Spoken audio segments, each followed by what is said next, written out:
One of the 1993 Stunt Forum set. We have Stunt Forum sets going back to '89 if you're interested in the talks or the information on it. There'll be some good modeling tips and some talks from some of the top builders and flyers in the country. So we hope you enjoy this tape a lot. The people are already getting in here, lining up, and looks like we're going to have an excellent turnout today.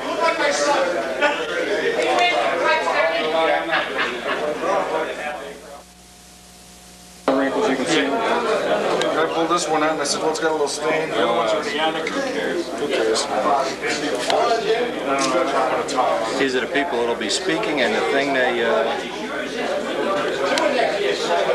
they hopefully will be talking about. Try to cover the whole gauntlet of subjects that involve the world of stunt. This year he's a husband. Last year was a I got a point. No. One kid working on it, the other still works with them. You're helping him wait. So I guess you can call them. One of the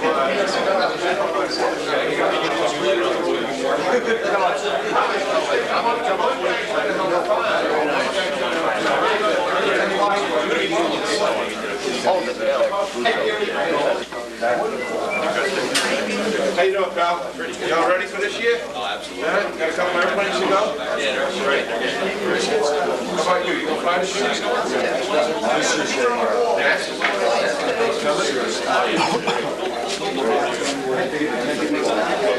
Yeah, right.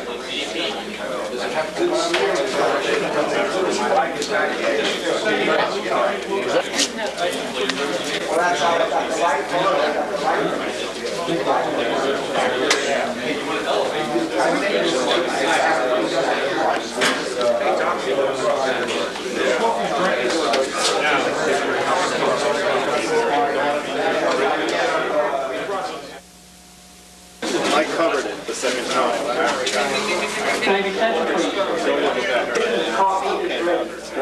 Coffee. Otherwise, everything's nice. Hey, Wendy. Hello, hello. How you doing? Brand new Fox 35 with a windy tongue muffler. Oh, that definitely isn't going to work. It'll be nose heavy. Oh, shit. Now you got to edit that. It's got a nice snap to it. Still breaking in a little bit. Yeah. Whoa. Make sure Bob Hunt takes plenty of chances. Anyone who is not. That's great. All right. Hey, I'll take all the publicity I can get. There you go. Now, if you had this right, you'd have some slinky young lady come up here, you know, in a bathing suit or something, walk around like at a boxers match. It hasn't been raffled yet, has It's too bad we don't have any women. You know? it? Never say never. We'll go to Haraz and get a couple. Get it? Yeah. I know you'd know where to get them too. And I said, Now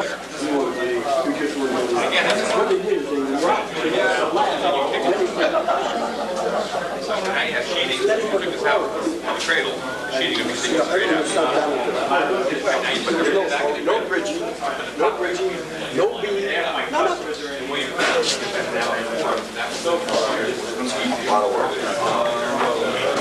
got that goddamn beam up super jacked up. We were 6.5 feet. Wayne Gilchrist, who is the president of the Garden State Circle Burners.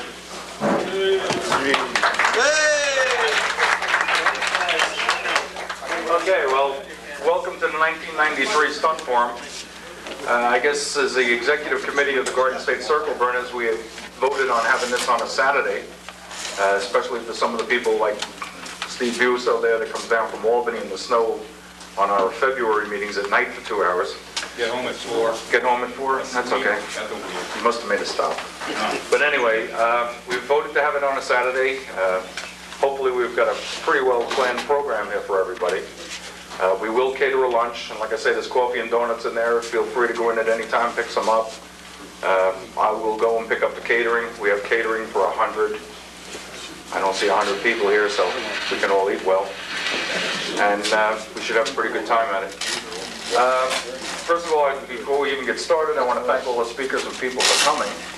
And I'm sure this is going to be a success. The other side of it is, and I keep pushing this, I don't know how many people here get Prop Wash. It's our club newsletter. It usually runs between 20 and 30 pages, and it comes out 4 times a year. We also take any article sent in for it. It's not just an inter-club thing. So if you've got a technique or something you want to write about and send in, feel free to do so. Subscriptions are $10 a year, and we'll take those from anybody at the door. We also obtained from Wendy Ornowski a Cardinal kit. The Cardinal kit runs $149.95, and with that, Wendy has donated to the Garden State Circle Burners the 4 videotapes of how to put this plane together. So you're looking at about a $225 value. The tickets are $5 a piece or $5 for $20. So somebody's going to walk home a happy camper today. And I don't want to hold this up much longer. I'm going to get into the technical stuff, so I'll turn it back to Tom to introduce the first speaker. Thank you very much for coming.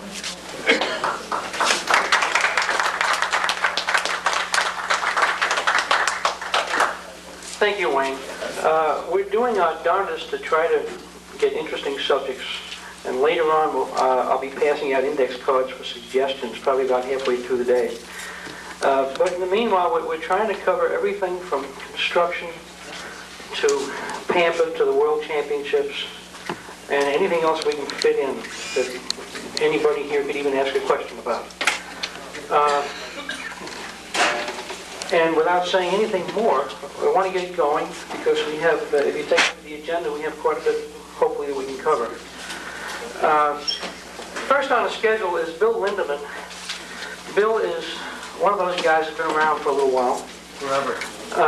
He says forever, but Wendy says too long. And if I keep repeating all this, I'm in trouble. But Bill's going to bring us back a little bit. This is not our old-time stunt forum, but we're going to present something that has a lot of people have asked about over the years, and it's an old process that seems to be a mystery to all of us today because we put all these super finishes on airplanes, and I think Mike Spedalier is about the only one I've seen recently with a pro stunt clear airplane. Bill's going to talk about the techniques of dyeing silkspan and getting this somehow to work and not be all over the airplane and so on and so forth. And he also has some items he's handing out here very graciously. And as soon as he finishes that, Bill, can you run? Bill Lindeman.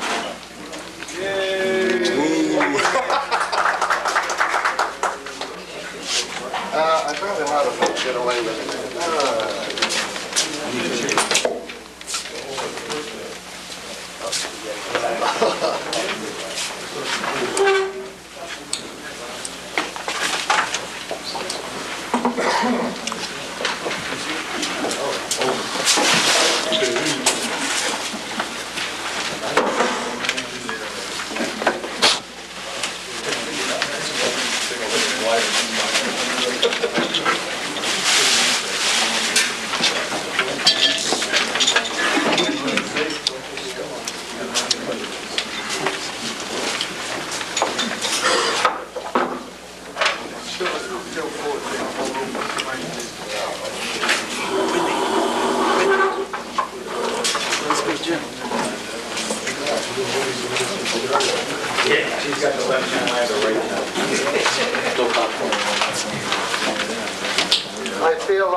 I feel like the apprentice sitting at the feet of about 50 masters.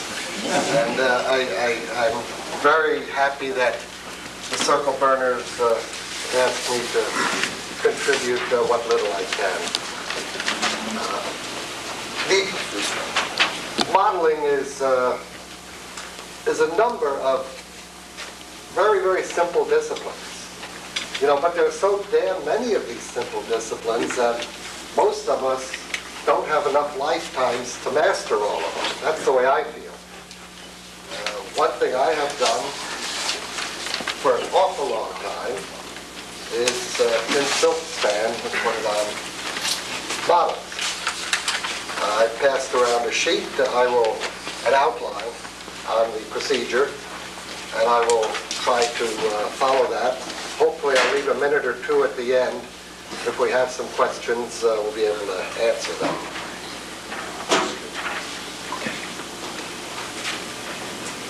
I've brought one of the comments that was made to me about tinted silk stand is its durability.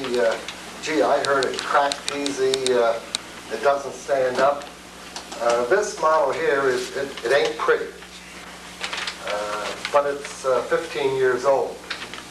And it's a sheeted foam, and the wings and the elevator were covered in tinted silk stand. That held up pretty well. There's no cracking on it. The painted portion is all shut down, but the silk stand holds up pretty good.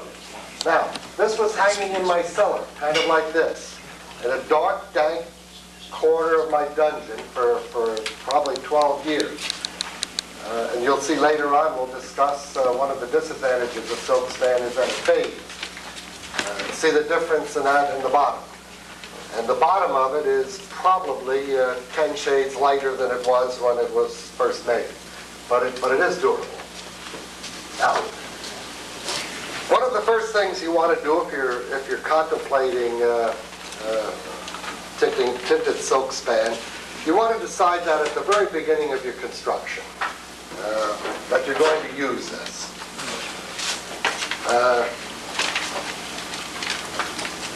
Because if you have any errors in the construction where you want to put body filler or DAP or any filler, it's going to show through. It's going to be unsightly. So the woodworking wants to be pretty good. If you make a mistake, if you make a gouge, maybe it's better to make a new piece than to try to repair, because it will show through.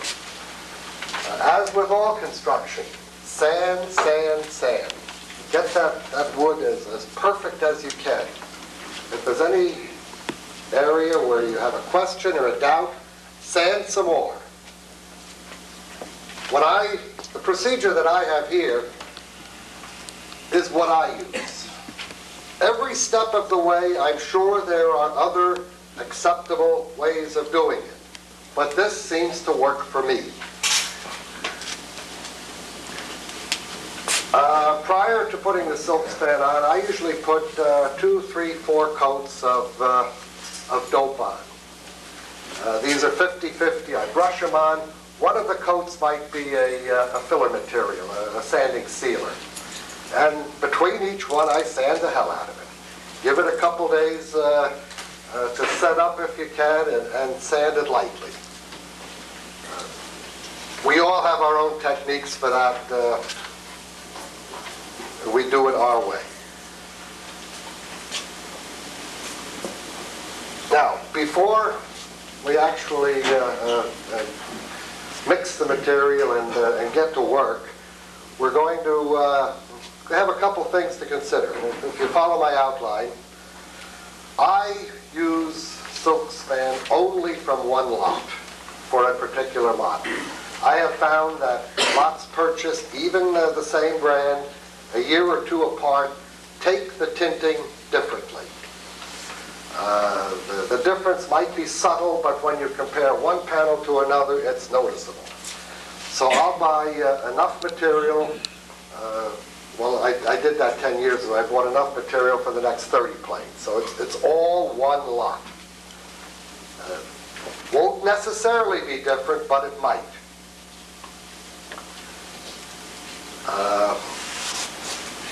I then decide, let's say we're going to make red. I'll make I'm skipping around a little.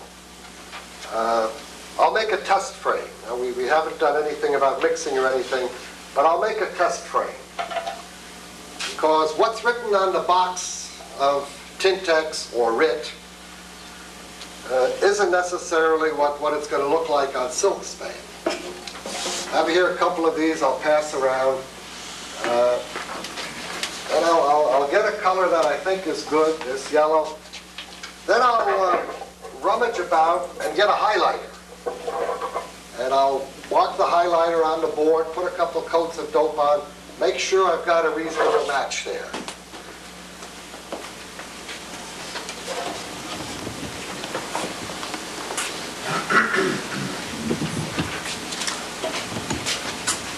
Now we think we know what color we want. We want a red. I get a packet of red Tintex or RIT.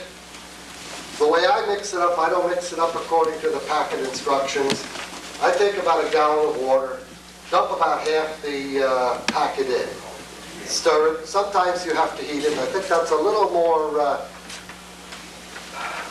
concentrated than they use for cloth. Sometimes you have to heat it a little to get it all into solution. I keep it in a glass gallon container, and it'll last forever. I then make my test frame. There are a couple variables to the color density that you get. One is the concentration of the dye in the water. Two is the length of time you hold the material in the water. And third is the heat of the material. All of these can be varied. You could probably do it cold. I do it hot. So I put the silk span in a container. I use this, or when I have a rod that's a little longer, because I can put the silk span in without making a double fold. Put it in and just lap it over and go like that. When preparing the test frame, I'll start, and I always heat the dye to 150 degrees F. I have a little thermometer here I put in. I don't know why, it's just a number I use on everything, and that's one of my constants. I know from my test frame now, I have an idea of what I'm looking for, and I know what color. When I make my test frame, I always dope it also. Because on some of the colors, the dope changes the silk span. I've had dark blues, and after I doped it, turned out to be the ugliest purple you ever want to see. Most of them don't change very much. But make your test frame with dope, the same silk span you're going to use. If you're going to, like I often do, cut tissue and put it on the silk span before the finishing, I'll put a piece of tissue on because sometimes the colors run on the tissue. Black or dark blue or whatever colors we get.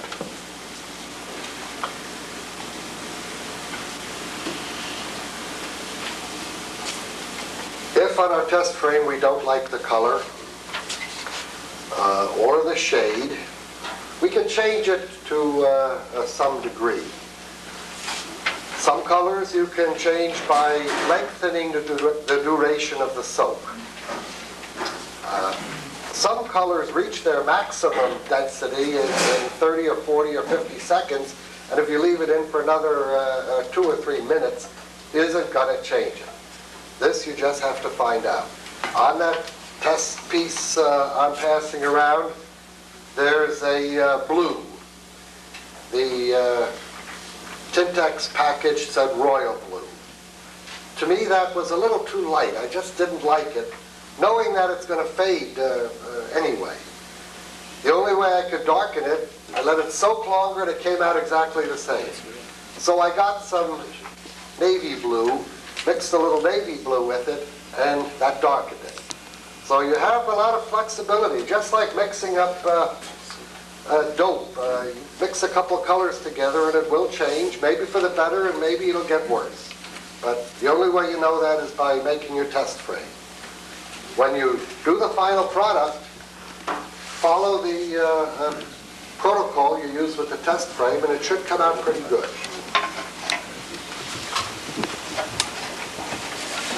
If on your highlighter, and we'll get to the highlighter a little later.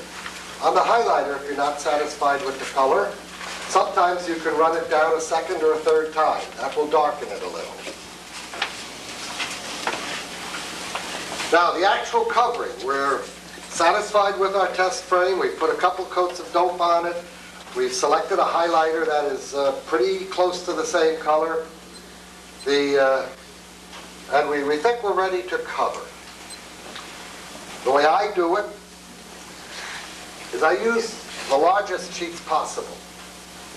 In the case of the wing, now we all have our own ways of doing it. I cover the wing before assembling the wing into the fuselage. To me, it's easier. So I'll have this wing section on my lap. I will take the silk span and I will cut it roughly to shape. We've all done that. Give yourself 1.5 inches, 2, 3 inches overlap. And I'll take a magic marker and I'll mark 1/4 of the silk span. And I know that quarter goes in a certain orientation here. After I wet it, and when I'm doping and trying to do 8 things at one time, I don't want to have to figure out, now which way did this silk span go? So I'll mark it, and I'll know that with the wing on my lap, that mark goes right here, or here.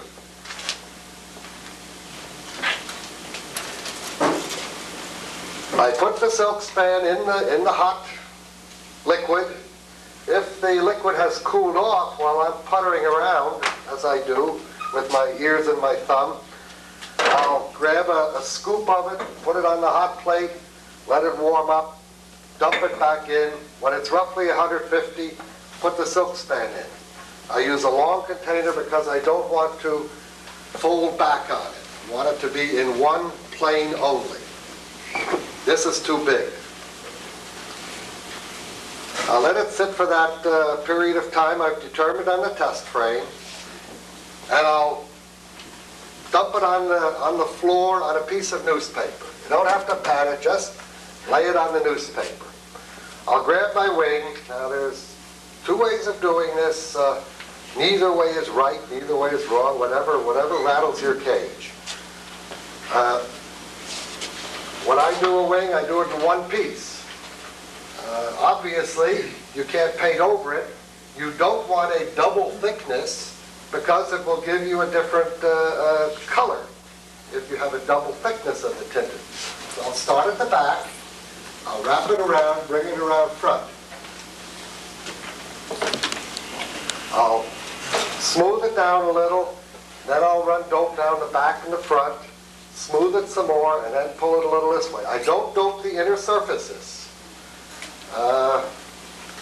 You can, but if you don't, the silk span, when it dries, pulls up, it shrinks, and with a smooth surface, which we have because we've sanded and doped, it'll slide a little and move into position. You pull the edges. Don't worry about your trimming yet or your compound curves. Just get the big surfaces and let the drying do its part. I cover the top first. The top is what people see. And when you bring it around, wrap it underneath, you are more likely to get a wrinkle on the bottom side or the second side than you do on the top. So I do the top first and bring it around. Compound curves such as tips, around here, after it looks good, this is still damp, you can squeeze it with a spray bottle if you want. I'll work it around much as the fellows do with the plastic. Work it around, put some dope on it, and where we get a wrinkle, I will make a cut in it. Wrap one side down, put the other side over. Now we have a double lap because we've lapped one over. After I do that, I'll take a razor, carefully cut down. I'll pull the bottom out from the one, the top out from the other, and the two butt together. And you do this as many times as necessary, some 4, 5, 6 times. You see on this tip, you look closely, I've cut and lapped probably 5 or 6 times on either one. Bringing it around the edge the same way. Bring it around carefully, some dope, 50-50, maybe a little glue, and a little double thickness there, nobody will ever know. Now, trailing edges. Couple options here. The trailing edge of the wing itself, on this one, I trimmed the bottom with a razor while it was still damp. close as I could. When I do it, my eyes aren't what they used to be. I use a jeweler's loop. I get right down in there and I trim it as good as I can. On the flaps, I feather my trailing edges. So this trailing edge on this one is probably less than a 64th of an inch. On this plane, I just lapped it, brought it to the edge, trimmed it, doped it, and then sanded it. And you can see that the trailing edge is wood color. If I were to do this now, I would, before the final finishing, after I got a coat or two of dope on, I would take my sanding block and I would sand down this to make sure there's no dope residue. I would take my magic marker that we matched on the test frame, and I would run the magic marker right down the unpainted dope. Magic marker sinks in, your color match is almost perfect. If somebody isn't looking for it, they will never see it.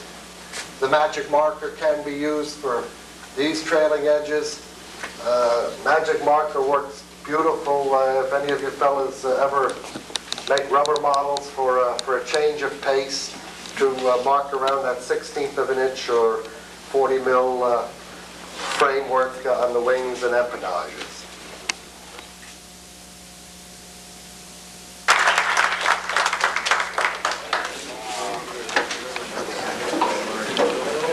Tom, can you take an additional comment in 10 seconds? Sure.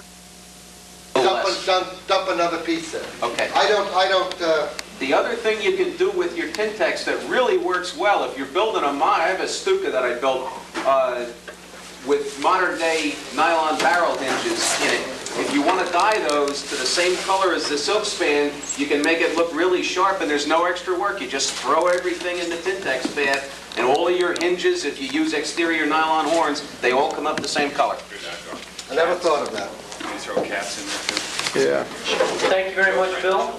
$40. And $5 each for a ticket, or 5 for 20?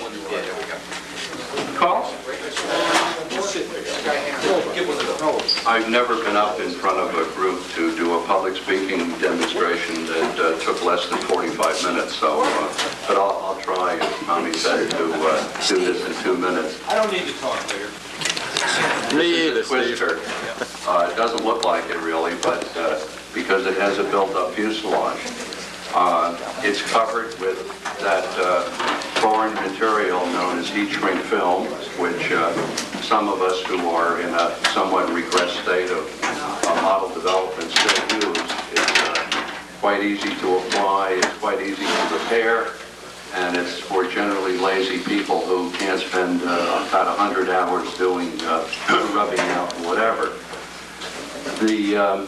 The black on this is hobby epoxy, about 4 coats of hobby epoxy, each coat rubbed in between. All these surfaces are fiberglass. The cowling is a fiberglass cowling that's commercially available. The landing gear is courtesy of Wendy Erknowski. The wheel pants are carved out of solid balsa, also glassed and covered with hobby epoxy. The spinner is a true turn. The engine is a very old-fashioned loop scavenged OS Max 35. The push rod is buried inside the fuselage, and it's an arrow shaft, which will please Wendy because that will give very, very straight and true movements on the tail surfaces. So it's the one other thing, the aluminum covering, which I was a bit disappointed with, is Presto, which I had trouble with bubbles and trouble smoothing out. In fact, I put too much heat on it, which caused a halo effect. You can see the name on the wing is New Twist for the Twister. So this is my effort. I'm a bit of a maverick, I think, as far as doing things the way most people do, but I do get a kick out of being somewhat different, and I just hope it flows. flies as well as the effort I put into it. Thank you.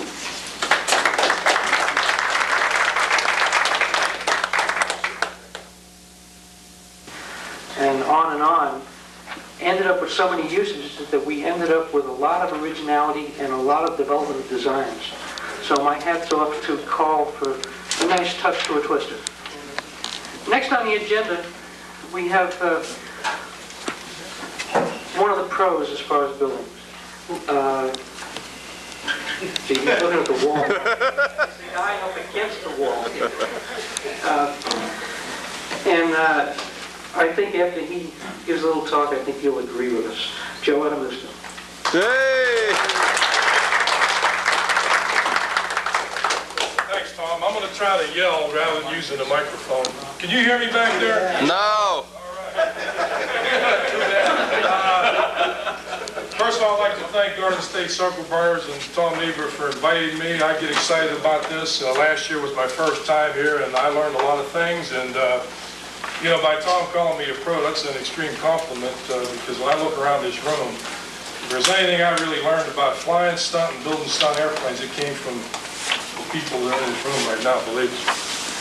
Okay, to get started, and I promised Tom I'd only have 5 minutes to talk about this a method of constructing an elliptical shaped wing.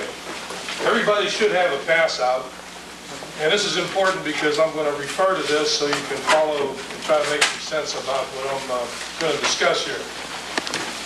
But in an effort to maybe steal from the two preceding speakers where they talked about being a maverick and trying to do things different, maybe that's what elliptical wings are. And I thought about this quite a bit, and you don't see elliptical wings at the contest. I don't hear a lot about people saying, hey, I'm building a new elliptical wing. Either one of two things may happen here. Number one, that maybe most people think elliptical wings are ugly to look at. Or secondly, maybe they feel they're too hard to build. But that's where maybe this little explanation I have will maybe help you simplify building the one and come in handy. And by the way, to pass out here and try to outdo Bill Linderman, I gave you enough paper to either take this home and read it or file it away or line your parakeet cage with it, whichever you prefer. But, what I pictured on the front here is my Bucks Deluxe airplane, which was my last year's stunt ship. This year I plan on campaigning a big 60-size Cardinal Patternmaster type airplane, but my new plane that I'm working on at home right now is a new elliptical ship, and I basically use this construction on it. So to start with, I'll refer to some figures here. You can look back at whatever figure I'm referring to in the drawings, and if I read a little bit, it's not because I'm trying to insult your intelligence, it's just that that's the only way I can make sure that the right words are going to come out in the proper sequence.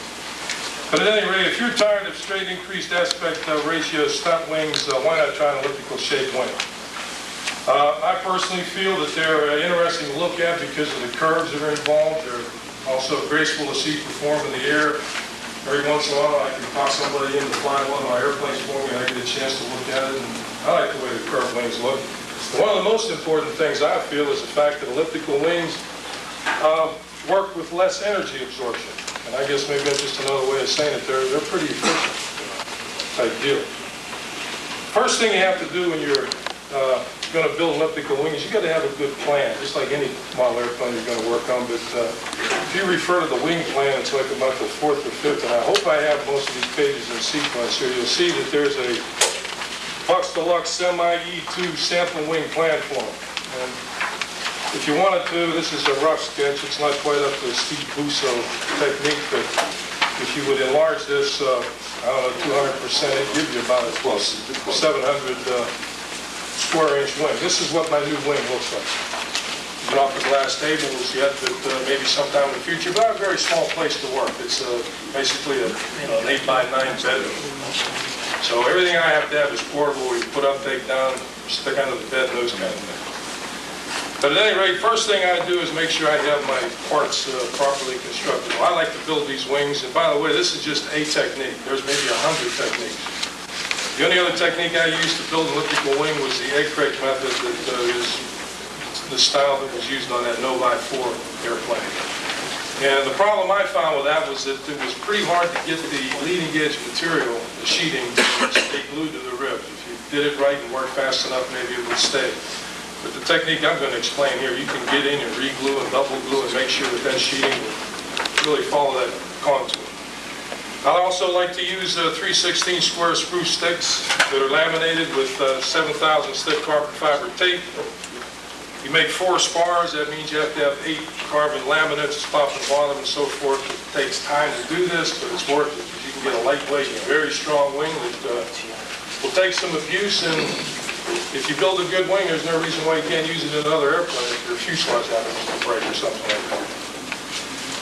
Usually my leading edge for this kind of thing is, I use 3/8 square wood sticks that are made out of the punkiest lightweight wood I can find. This again is a weight saver, but when you sheet it and install it the way I'm going to describe here, it ends up being a pretty strong unit.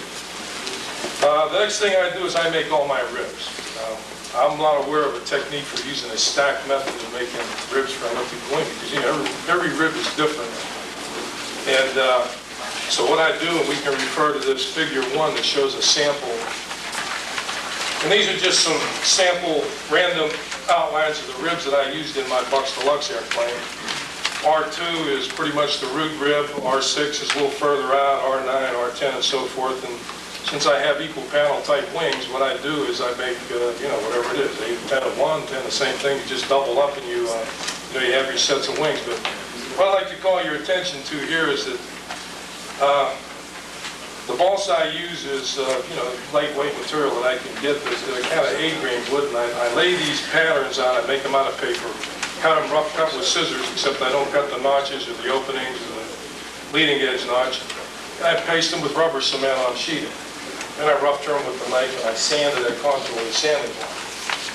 Then I'll notch out the leading edge to actually fit the leading edge material I have, make sure the spars fit exactly right. But I save the internal portions to support the rod and block type method. That's what I leave in. So I cut out what you see in the black spaces there to give me some open air, so that all I have is the necessary wood in these ribs to offer up the support I need for this rod technique. And then later on, of course, when the wing's built and sheeted, you pull the rods out, all you have to do is just get in there with the number 11 X-Acto and kind of follow the grain pattern, the grain structure in the wood, and just simply chip out the spaces that held that rib in position, and you're done. And it gives you a nice, neat internal configuration also. Can you hear me back there? Okay, good. All right, so then I make the ribs. I have them cut out. I have my trailing gauge shaped. I have the leading gauge kind of, how I want to have it and so forth. I make my plan form outline. I stick it down on my table. Oh, another thing I want to mention here on this page 2, figure 1, I talked about using a circle guide, a plastic circle guide with a piece of 3/8 tubing that's sharpened. I use that circle guide as a guide over the rib, and I take that tubing and I kind of spin it around and get a real accurate punch on it, okay? But you have to have good, accurately drawn ribs to do that, because this is very important for your rod alignment. So after I have the holes put in, I left only the rod support tabs. Then I shape, if you look at, I guess it's one of these back sketches here, figure 3 shows a kind of a belt type support spar joint, or a piece of rock art maple. I make these 2 pieces up and have them available, but long story short, I have all my pieces made. Then I get ready to do my actual construction. Now, I use the rod and block technique where I use 3/8 diameter, either stainless steel rounds that are type 303 chrome nickel alloy. This, sounds like it's really getting technical, but the reason for stainless is so that it won't get corroded. You don't have to keep it waxed. Have it in the garage leaning up where the lawnmower usually is stored over the winter or something. It won't get rusty, and it's easy to keep clean. This is very important when these rods have to get withdrawn from your wing. Or I've also used, matter of fact, on my latest wing, I've used a type 304 stainless cold drawn stainless tubing, which is lighter. It's just not quite as rigid, doesn't have as much weight, but it also does a nice job. And I get a lot of questions on, okay, where do you get these kind of things? Well, there's a place down here in New Brunswick known as McMaster Car Industrial Supply Company. And you can buy this stuff there. In random lengths of stainless steel 3/8 rod, you can get a 12 to 17 foot section for about 20 bucks. Okay, cut it in two and you've got rod. Steel tubing's a little bit cheaper, about 17 bucks for a, 12-foot length.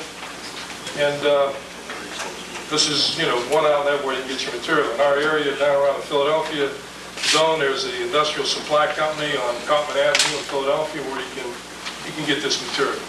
So it's not a super exotic item that, is really hard to get. Just once you have them, I don't know, stainless steel would probably outlast you, and I lend them to people and they get used and returned and they can be used again. Okay, drill rod would also be a substitute, but I find that it's tough to get them in lengths longer than 36 inches, and you got to keep them buffed up and waxed so that they won't get rusty. Okay, so starting off the technique here that I use, I take that plan form and I paste it down this wood building block, and if you refer to sketch number 2, figure 2, it shows that the setup that I have here. I have the inner and the outer panel wood blocks. It shows my ribs that are pre-cut with these spacer openings, the holes punched in them. I have a center support. I very slowly thread the ribs onto the rod, slide them through, being very careful that you don't upset this thing. And I like to take my wood blocks and kind of nail them, toenail them, if you will, with that wooden building block so that it doesn't move around on you. Because if you get surprised and tip the whole thing over, you'll crack your ribs, and maybe that's one of the reasons why people think that making a wing with this technique's a little more difficult. But once you have them strung up over your plan view, you can line the ribs up so that you can get them in perfect alignment, use a tri-square or block or something to get them at right angles and straight configuration. Then after you have them all aligned and you have your support blocks kind of tacked down or set up so that they won't shift around on you, then you're ready to start putting other pieces together. If we look at figure 3 here, what I like to do first of all is put my trailing edge in. Okay, and then once I have that set up, then with the way I do wings, I've got these little curved wingtip trailing edge pieces that I shape in 3/8 flat stock, shape them up to a nice taper so they'll fit in, so you have a nice transition with your sheeting will go over, and I put some lightning holes in it so that it'll, take away some of that weight that's built up on that trailing edge. Then after I have those glued into position, and by the way, I would use like a thin CA for this part of the project.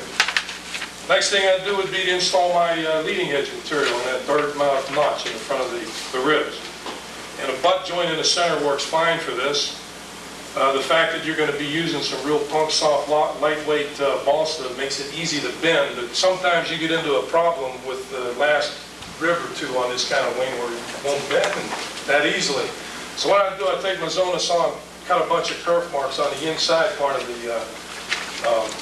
leading edge material, and it gets it to bend real nice. And then you tack it in, CA that in, and then you got that part together. Now you got to do your spars. And remember, these elliptical wings, they're not only elliptical in plan form. When you look at the front view, they kind of go elliptical from the center to the tips. That's what's really neat about these things. So when you install these spars, they're pretty stiff. They take this laminate, carbon laminate, really makes these spruce sticks very rigid, and that's where you get all this strength in this wing. You take that and tack glue that in, and you have to bend them as they go out towards the tips to get them to hold in position. You can do the top and bottom, or you can just do the top and wait till you turn this thing over to put your bottom in. If you have enough room and your blocks are high enough, and you can work under this thing, put your fingers under, between the ribs and so forth, you can get the bottom spar locked in. But this would be the next phase of the project. You'd have it set up. Now this is where I show that these spar joiners are positioned, but you're really at this stage not ready to install these. This just shows how that belt crank, suspended belt crank system would work. Okay, now if you'll note on this drawing, you'll see that my end ribs don't have any cutouts in them because there's no need to do the outboard wing, but the inboard where you have your adjustable eyelet or your adjustable lead-out guide, all lead-out guides maybe aren't the same, and you might want to just custom figure that thing in when you go to do it. Okay, then the next step is you begin the sheeting. And again, from your plan form, you could refer to, the approximate size. And I like to try to cut mine as accurate as I can before I install them. I like to do the trailing edge first, and obviously you have to do the top before you rotate this thing to do the bottom. So we just talked about doing the top sheeting first on the trailing edge. You cut it to size, you put it down. I like to use Ambroid. I like the way it smells. It brings back memories of when I was 13 years old, locked up in the basement, using Ambroid. Too much Ambroid, you forget what kind of drawings you do. But that's why he always smiles, man. Yeah, that's true. So I do the trailing edge material first, then I go off to probably the most difficult part here, and this I have to admit is something that I struggle with. And I'm going to kind of walk through this step by step. It's page 3. It starts with figure 7. Okay, the next step in the installation here would be the leading edge sheeting. And I like to say this is where the real fun begins. And I know from own experience, this is the thing that frustrates me the most. It probably has frustrated anybody that's tried to take flat sheeting and bend it in a kind of a spherical radius for leading it to drive it nuts. Okay, what I try to do here is to avoid pins, because pinholes, you got to deal with those later if you want to try to get a real pro-type finish on these things. So, and plus I found pins don't hold anything when you're really trying to strain a flat piece of material over a spherical curve. So I use masking tape, and I'll get into this. I pre-trim the leading edge sheeting, and you got to understand that the edge that goes against the spar is going to end up being curved once you have it in position. So you kind of got to cut the curve in this, pre-cut it so that when you lay it flat, it'll end up being a straight line. It's very similar to sheet metal stretch out drafting work, if anybody's ever done it. So you trial fit this piece, finger it over, and it may take 10 or 15 fits and tries until you really get it to where you need it. You got to understand that pins won't go through that carbon fiber laminate very easily anyway, so it's another reason why I like to use the masking tape. And the thing that I found is very helpful here is one of these masking tape dispensers like they have in the old butcher shops or whatever it is, where it's just weighted down, you can put it on a table, you got a fresh roll of masking tape, you can pull it out, take off an inch or two at a time, whatever you need, and when you start getting involved in this, you want to take it, unless you have an assistant there handing you pieces, the tape dispenser comes in handy. Okay, I try to pre-glue the trailing edge of the sheeting first, because that's the one you want to establish initially. So I pre-glue the top of the spar, pre-glue the edge of the sheeting that's going to be fixed to the spar, and I hold that in position and tape it down with masking tape, maybe 1 or 2 pieces in each rib bay, but you don't want to crank it down so hard and wrap it around the spar that you put a dent in your sheeting, because you want to have a nice clean edge there and then have a nice edge where your cap strip will bend into it. Okay, so the tape dispenser comes in handy because, as I stated here, it's all eyes, balls, and elbows when you get into this portion of the wing. So once you have the trailing edge of that leading edge sheeting down in position, then I use a glue gun with the aluminum tube, nozzle or end on it that I can bend to a contour, and I'll reach up under the sheeting and I'll pre-glue each rib. Use an Ambroid? Ambroid, yes. It takes some of the pain out of this aggravation. But yes, I use Ambroid in a little squeezy kind of glue gun, get it in there, get all the point of the rib glued up. Then I'll just use Ambroid, run out of a tube, put it across that 3-inch or 3/8 leading edge, and you get it all smeared down. Then this is where the real fun begins, where you have to actually take that balsa, ammonia spray, Windex with ammonia water, get the top surface wet, help bend it a little bit. And usually I like to have it on a bench in front of me, so I'm facing this and I'm pulling the leading edge down, take the tape and tape it over. And even if you get a little gap between your sheeting and your ribs, you can get back under this later on and re-glue it. That's the beauty of not having a solid spar in there, or a nacre type constructive type deal. Joe, quick Yes. question. Your workbench, you have a wall in front of it? Or do you have an island? I just reset myself to have an island set up so I can walk around. Walk around it. When you set this whole thing up with the rods and everything, it doesn't move until the wing is basically done, right? Well, see, that's what I like about my board technique. Is once I have, let's say, I get the whole top of the wing done, I just take the board and rotate it around like you're making a pizza or something. If you don't do that, Making a pizza. For some reason, you set it up, if one of us is doing that, would you recommend having the leading edge facing you or the trailing edge? Leading edge facing me, because the leading edge is a real critical part here. So After you pull that leading edge down and you get it taped and you're looking, and the ambroid has a little bit of working time to it, you know, and you can squeeze it and get the extra glue out, get it just right, look at it, and when you feel happy with it, then you're ready to go on to the next top leading edge section. And if you read this thing, you'll get a little better perspective for it, but then you do your other leading edge. I use a piece of scrap wood at the butt joint for the center of the two leading edge sections that come together to give me some support there. Then at this point, if I refer back to one of my sketches here, you'll see that the kind of sheeting techniques that I use is I try to use a couple of pieces of sheeting in the center, but I don't want to use a completely sheet over the center of the wing, because remember, the top is where your belt crane's going to have to go in and out, push rod. You're not ready for that part yet, so all I'll do is put the aft part of the sheeting in and leave the wider piece where the belt crank will be mounted open. Then I'll sheet in my wingtip places, and once that's done, let that harden up a little bit. Now you're ready to rotate the whole assembly over. So what you do here is you do it very carefully, obviously. You pull the pins out, or the nails or the toenail, the block's into position, and you just grab the wing by the trailing edge or leading edge. It doesn't matter. It depends on how you feel comfortable. You just rotate the whole unit, the rods, the blocks, and you set it down. The wing may sag a little bit until you can get your center support section back into position. Another reason for leaving that center piece of sheeting out.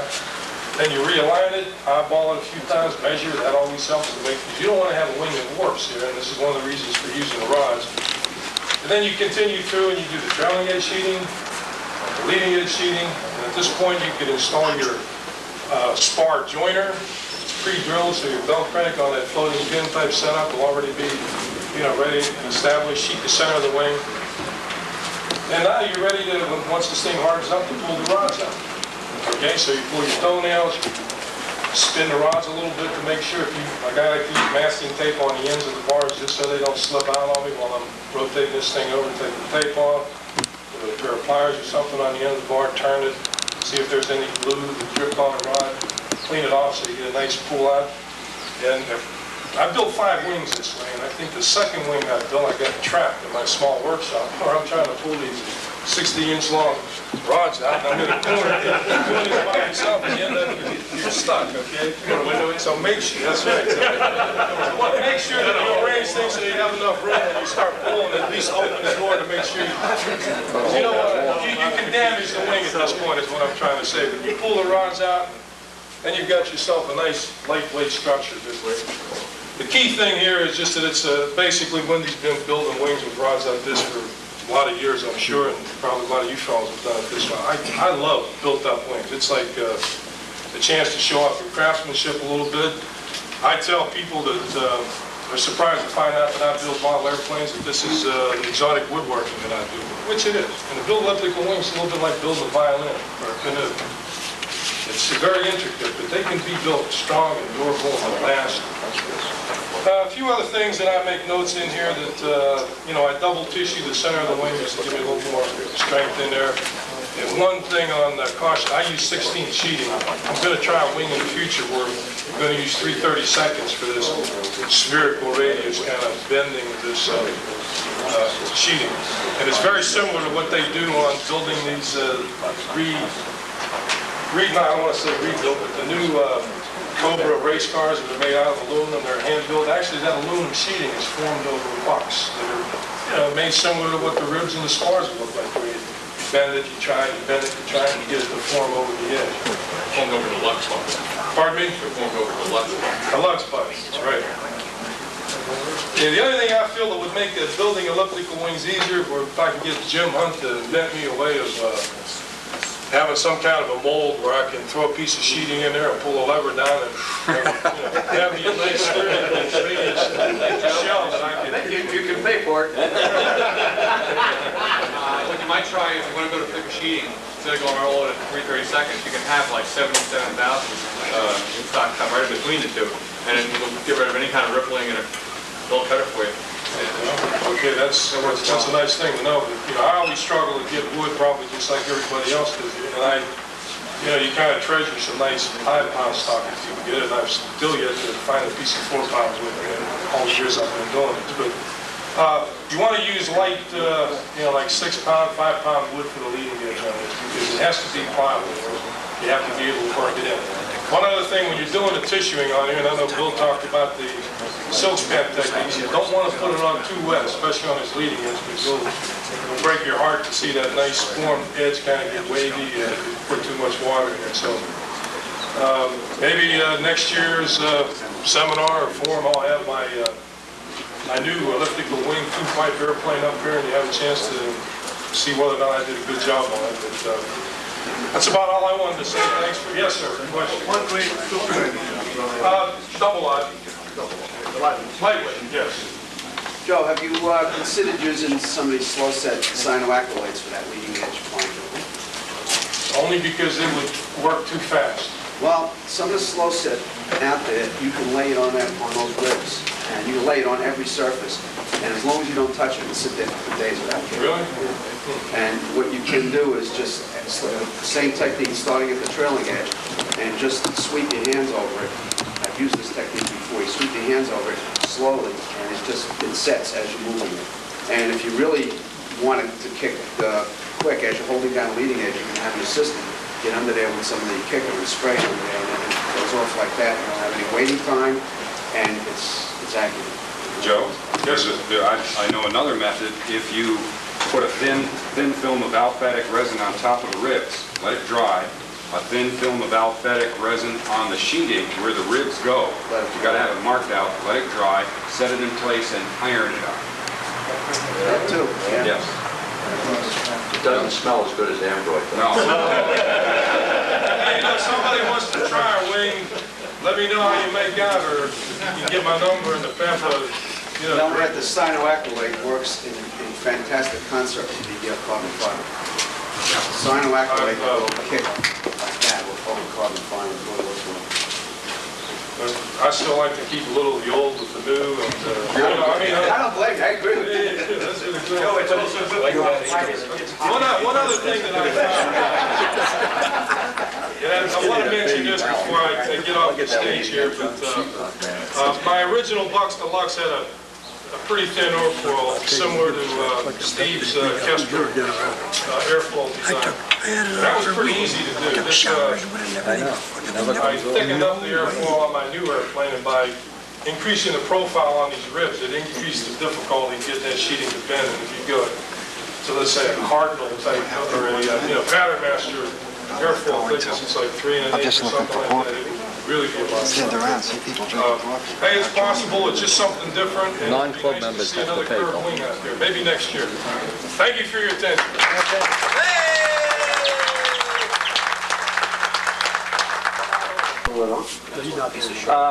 You can just see by his presentation, Joe is definitely one of the pros.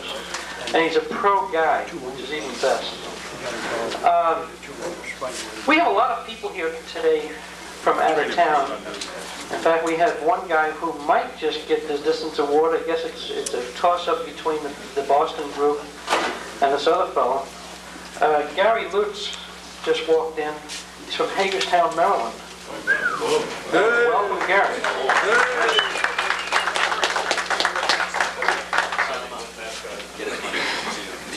Truck's not open. Next we have, real quick, we have another very interesting airplane here.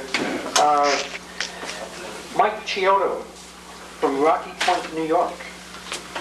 Mike?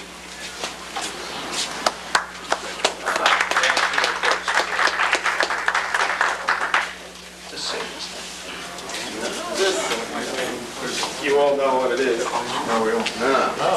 Tell us. Sigma band. It's a nice... I'm very flattered that Tom asked me to come up and he would say a thing about this. Being it is a film finish. And I don't really know the pattern too well, so I decided to put film on it because I don't know how long it's going to last.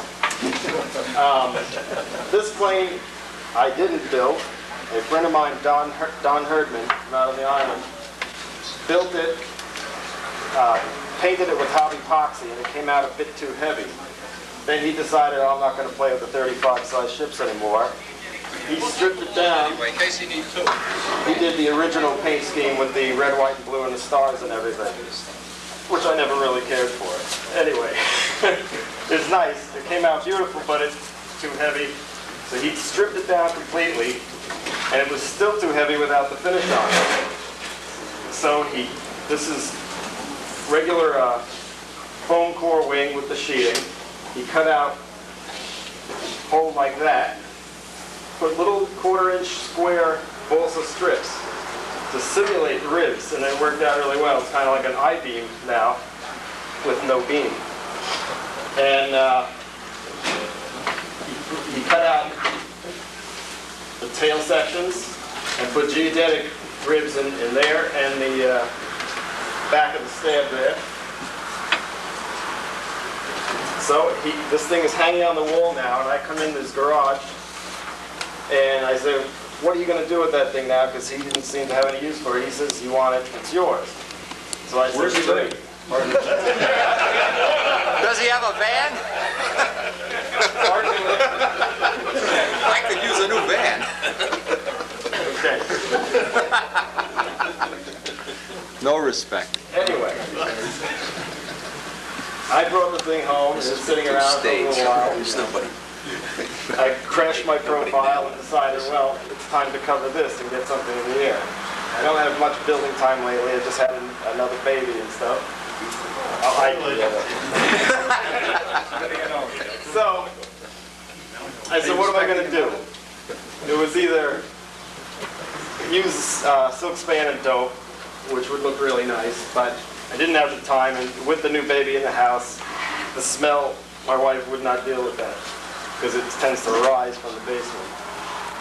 So I said, okay. I had a roll of Coverite, the new space age covering they call it, the painted film. I said, this stuff looks okay. It seemed heavy. So I cut out all the panels. I cut everything out. I wanted to see what it would weigh. And that's with all the, all oversized panels. Put it on the scale, and it was like 4.5 ounces. So I said, that isn't too bad. So it's probably less than that when it's on the plane. And dope would probably be what? At least 7, if you use dope, 7, 8 ounces maybe. So I did my best to put it on and make it look like dope. And the trim, I said, what could I do to make it look pleasing without too much weight for the trim? Now, I'm a sign painter, so I have access to a vinyl cutting computer.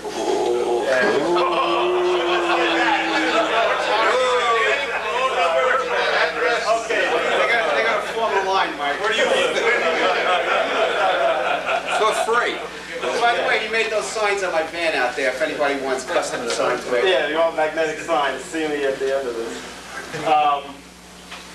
These are hand cut because I just took tracing paper, laid it out, did a quickie, hand cut that, stuck it on. But this is easy to work with. It's like 3 mil in vinyl. So I kind of stretched that around there and tucked it in. And it worked out pretty well, better than I thought. This is just typed in the computer and cut. And then to finish it, I think, okay, because of this, it's adhesive, I said we got to do something to seal the edges of all the vinyl. So we took my friend Don, who gave me the thing, Hobby Epoxy Clear, and just shot over the whole thing, which added probably less than 1/2 ounce. We tried to go as light just to seal it up.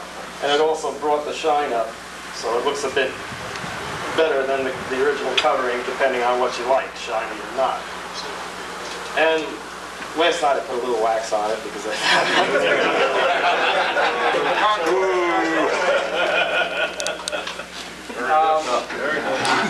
got a Fox 35, a Windy, a Pro Stunt tongue muffler, which I just put on. I didn't do that. It flies pretty good. It's 41 ounces. I think originally it was with the Hobby Epoxy, it was like 50 plus.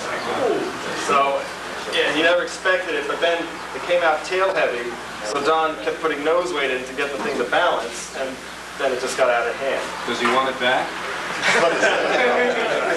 Too little. That's all shrink, it's all monocoated or shrink film? Yeah, it's all the 21st century. 21st century Coverite, which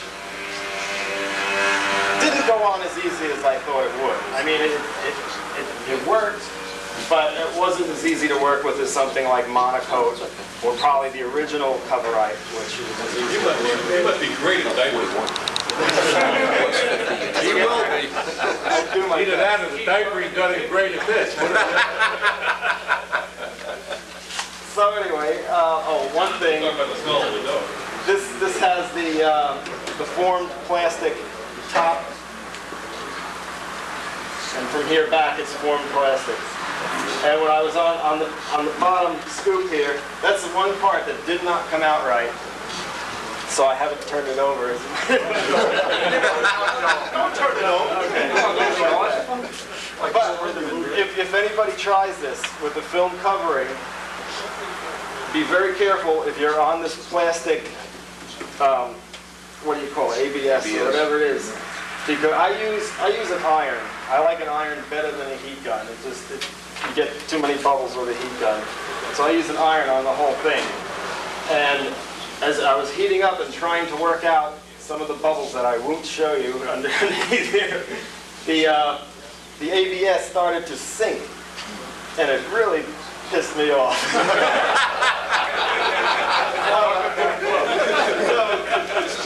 What am I going to do now? I said, what am I going to do now? I took with the heat gun, I heated up the ABS, and it actually started to blow it out, which I was amazed, but I said it worked. At 3 in the morning, I was very pleased. So, that's about it.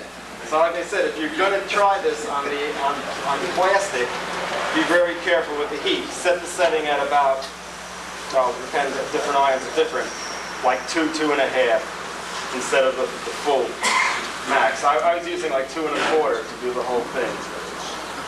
Mike Rogers, question? What do you use to take off the hobby box?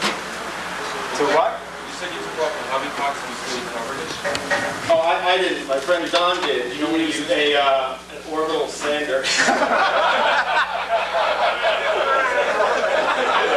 Mike, this is pro stunt. It worked really well. I had to do a little fine sanding up here. Thanks a lot, Mike. Thank you. You know, I tapped him on the shoulder before, and he was in a bit of panic. I said, will you describe your airplane? And unlike Stevie B, I think he's a man of little words. Tommy, I want 12 more minutes. I'm sorry, Carl. You can come next year. There is one thing that Mike doesn't know, though. He got in a plug for his signs business. It is a paid advertisement in the sense that Mike has volunteered that when the bar opens, he's buying for everybody. Order a pizza right now. Next we have a very distinguished man. He's coming in. He's late. One of the mainstays of stunt in New England. And we're very fortunate to have him here. He's been the event director, not really event director, chief judge, I guess is the way to put it, at the Nationals for the last few years and this year coming. And if you want to talk rules and patterns and things like this, we'll have to have a whole day to do it. But Dave Cook is one of the good guys in stunt. And without further ado, Dave.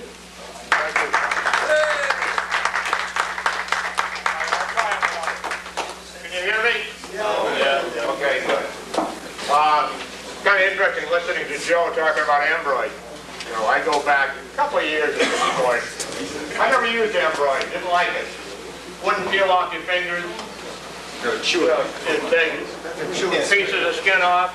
And when I started in this sport, I wanted the airplane within, in the air, within hours of opening that kit box. And the only thing that worked so nuts was tested the fast run. Now I take a little bit more time and I come out with cyano acrylic. But back then we didn't have it, and tested peeled off your fingers very nice. Good glue. Yeah.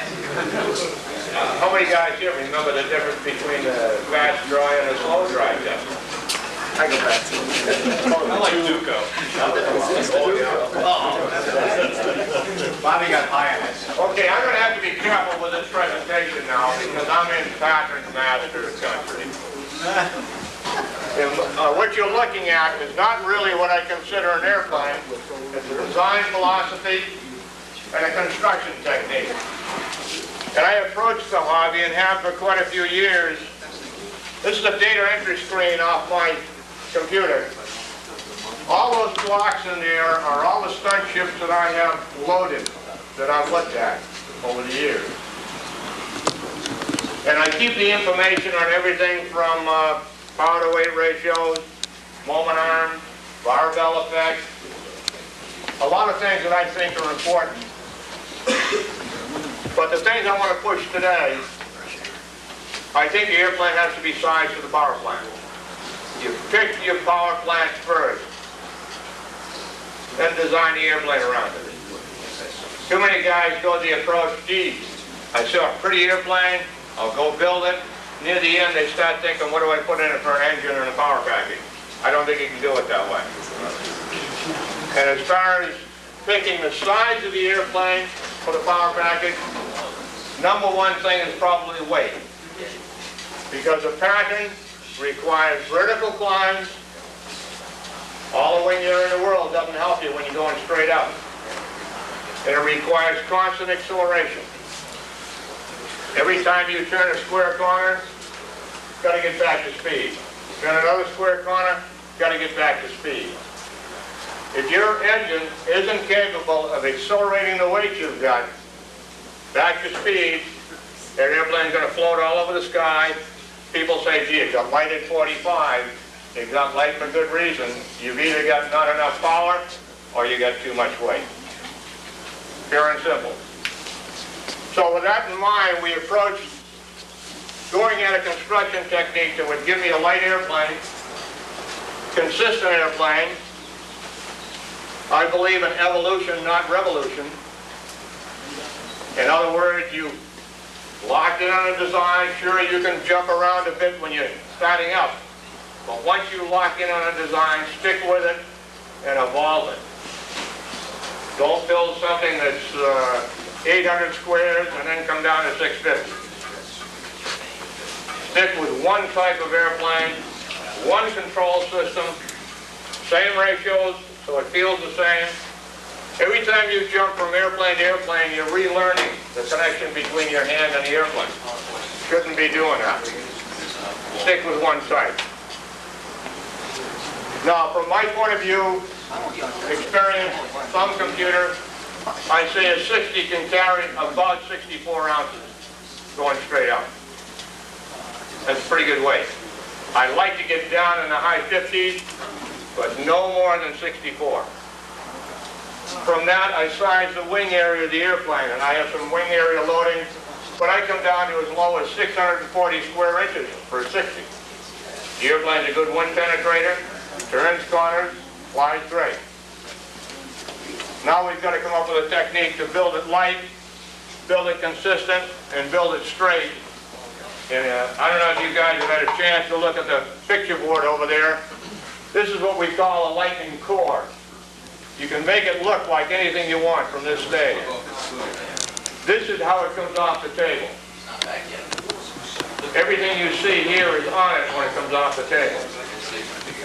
This thing is locked to a building board with blocks under the leading and trailing edges. All the ribs are put in, tail is put on, fuselage is there, and everything is there when you pick it up. So it's straight. Now I can take the next bunch of wood, run it through the templates that we have. We have templates for all the parts. Parts are all the same. Assemble them on the same table and pick another core off that's just like this one. The airplane is built around a center line web, which the blocking comes up and picks up. So on that wing at any time, I can pick up the exact center of that wing. Same goes to the tail sections I build, and everything is referenced. This framework was put together, God, I don't like to think how long ago. Oh, my. 7 years ago. 7 years ago, and it's still pretty straight. And the other thing is, this is carrying a control system in it, but you guys might want to pass it around and heft it. Go ahead and heft it, pass it back. Figure you got the wing, you got the fuselage. You got all the parts right there. What does it weigh, Dave? You had to ask me, Wendy, I'm not sure. Bet you're happy. Hey, it's light. Pass those around. Well, the lightning, right? It's gotta be lightning. Sure. Yeah. Well, it was aimed after the lightning hole.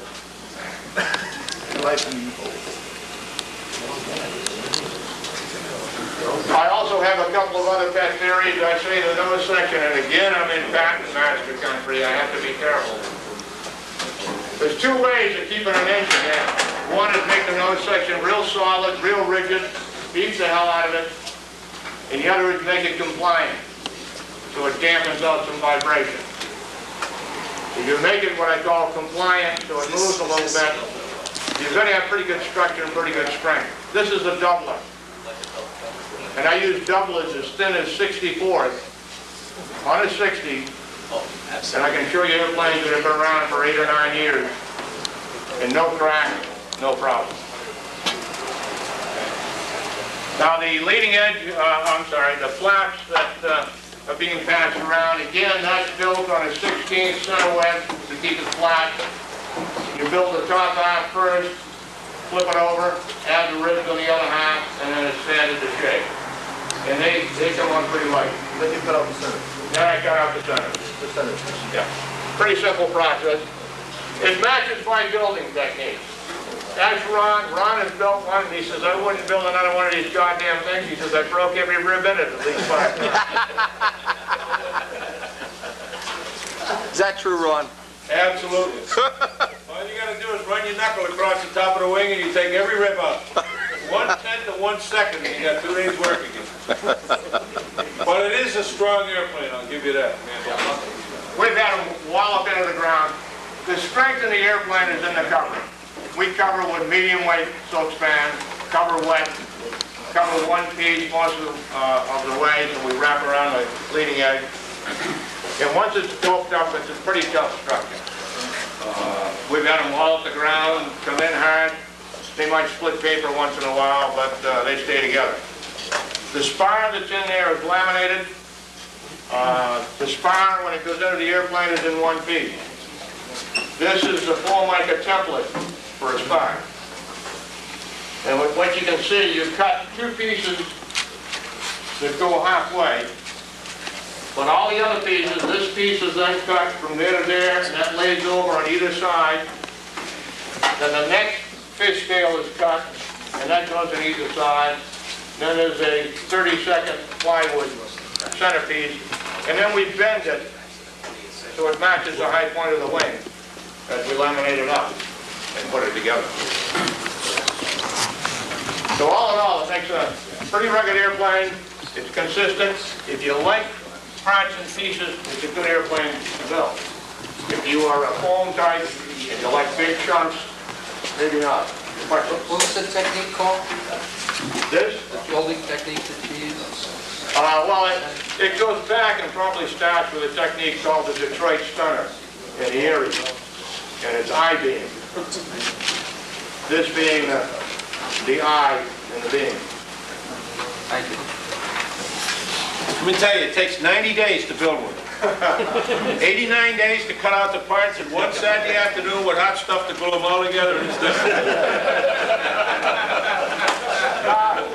The airplane actually has got 30 to 40 hours building time in it. There's been about 16 or 17 of those built up in their area, and they all look different. These are the ribs. We cut out the rib sections. That's a stack of ribs for one airplane. If anybody's got any questions, we'll be around for a while. But I know. Show that in piece up for the... Those are the jigs, yeah. Those are important. Yeah, when it sits on the table, first thing we do is run the spar through the fuselage. Fuselage goes together first. And then we put these fixtures out. And this fixture picks up the T-shaped leading edge, T-shaped trailing edge, and the spar. And it locks it at either end of the wing. Now we block up the trailing edge and leading edge so they stay straight, and then we begin putting ribs in. There's a little bit of an internal D-tube put inside it that just helps to stiffen that spar. It makes the flanges on the beam. Are all those ribs cut from the same template? Yeah. What we do is we have a slot template. We cut balsa wood 10 inches long, butt it together, slide them into the template, one stroke of a razor blade. Yeah, just hold the area. Yeah, same idea as the Aries. And much of this technology is, quote, stolen from the Aries. If you're going to get good in stunt, you're going to pride yourself in your ability to steal from other people's ideas. By the way, that I-beam wing design, the originator of the I-beam wing was Roth Ferris. Yeah. So in case anybody wants to know who did that first. Yeah. And it's a good construction technique. Something called the Jupiter. Jupiter?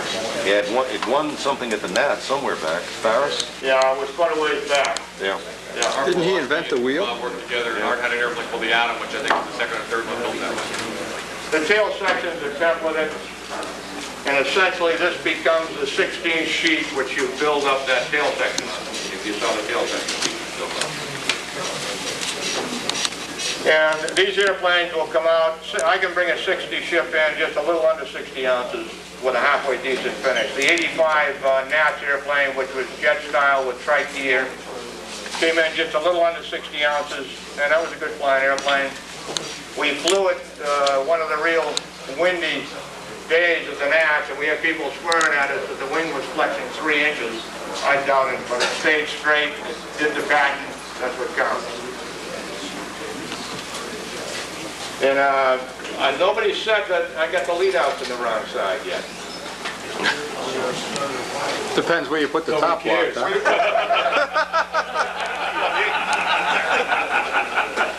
Always gonna zing you when Oh, yeah. These guys are putting. They were. With friends like Ron, I don't need enemies. Hey, Dave? Yeah. Question.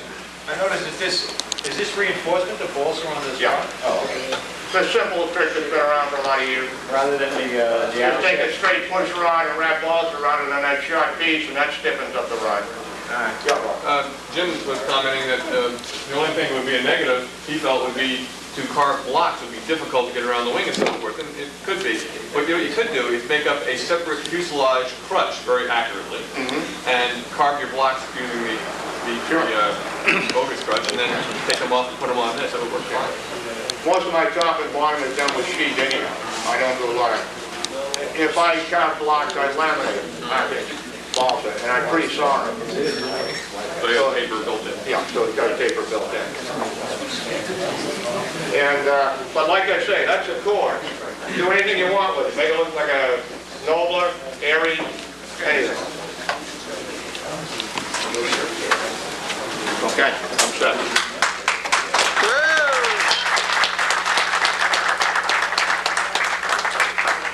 Thank you, Dave. Tucson. Time stunt has in really been popular, and it's low. There was. George Aldrich, said.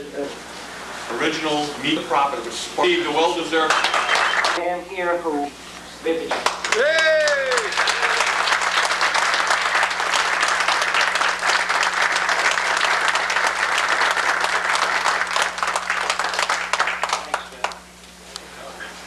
Next we have a guy who has a history of really giving short talks. You're on the clock, Steve. Is the lunch back yet? And I might say he is one of the hardest builders, too. Steve Russo.